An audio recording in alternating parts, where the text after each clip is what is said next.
In today's video, I'm going to teach you how to change default reply all to reply in Outlook. If Outlook is currently set to respond with reply all by default, changing that setting can help you avoid sending unnecessary responses to everyone on an email thread. This is especially useful if you want a little more control over who receives your replies and reduce the chance of accidentally including a large group in a message. To begin, open Outlook and go to your inbox. Make sure you're on the main mail screen before moving forward, because that's where you'll be able to access the settings needed for this change. Once you're in your inbox, look to the top right corner of the screen and click the gear icon. This opens the settings panel. If you use Outlook on the web, this is the quickest way to reach the options that control how your messages behave.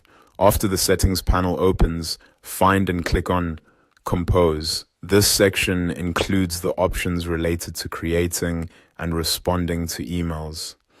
Depending on your screen size, you may need to scroll a little within the settings area to see all the available choices, so take your time here.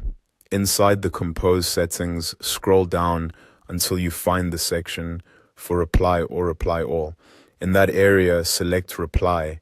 This changes the default behavior so that when you respond to an email, Outlook will choose reply instead of reply all automatically.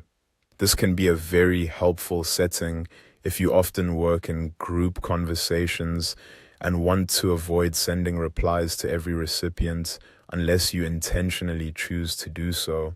Keep in mind that this only changes the default action. You can still manually use reply all anytime you need it, so you're not losing the feature. You're simply making reply the safer automatic option. Once you've selected reply, click Save to apply the change. Saving is important because if you leave the page without saving, Outlook may not keep your updated preference. After that, your setting is updated and Outlook will now default to reply instead of reply all. It's a small adjustment, but it can make your email workflow cleaner and help prevent accidental group replies. And that's it. You've successfully changed the default reply behavior in Outlook.